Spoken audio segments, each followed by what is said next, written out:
নোয়াখালীর চাটখিলে প্রধান উপদেষ্টা ডক্টর মোহাম্মদ ইউনূসের পদত্যাগের গুজবে শোডাউন করেছে যুবলীগ। এ সময় ইব্রাহিম খলিল রাসেল ও গোলাম কিবরিয়া লিটন নামে দুই কর্মীকে আটক করা হয়েছে।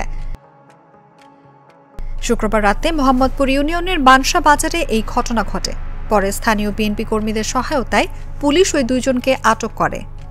আটক ইব্রাহিম খলিল রাসেল মোহাম্মদপুর ইউনিয়নের বানসা গ্রামের জমাদার বাড়ির মৃত রুহুল আমিনের ছেলে এবং গোলাম কিবরিয়া লিটন একই গ্রামের ইসমাইল ব্যাপারী বাড়ির মৃত আব্দুল মালিকের ছেলে।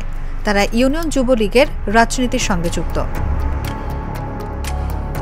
পুলিশ ও স্থানীয়রা জানায়, ফেসবুকে প্রধান উপদেষ্টা ডক্টর ইউনূসের পদত্যাগের গুজব শুনে শুক্রবার সন্ধ্যার দিকে উপজেলার মোহাম্মদপুর ইউনিয়নের বানসা বাজারে শোডাউন করেন যুবলীগের একদল নেতাকর্মী।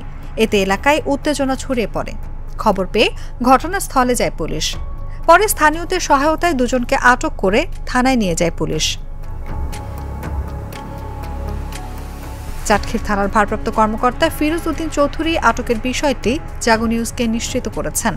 তিনি বলেন, যুবলীগ কর্মীদের শোডাউনের খবরে পুলিশ পাঠানো হয়। আটক দুজনকে থানা হেফাজতে রাখা হয়েছে। এ বিষয়ে লিখিত কোনো অভিযোগ পাওয়া যায়নি। ঊর্ধ্বতন কর্তৃপক্ষের সঙ্গে আলাপ করে পরবর্তী আইনগত ব্যবস্থা নেওয়া হবে।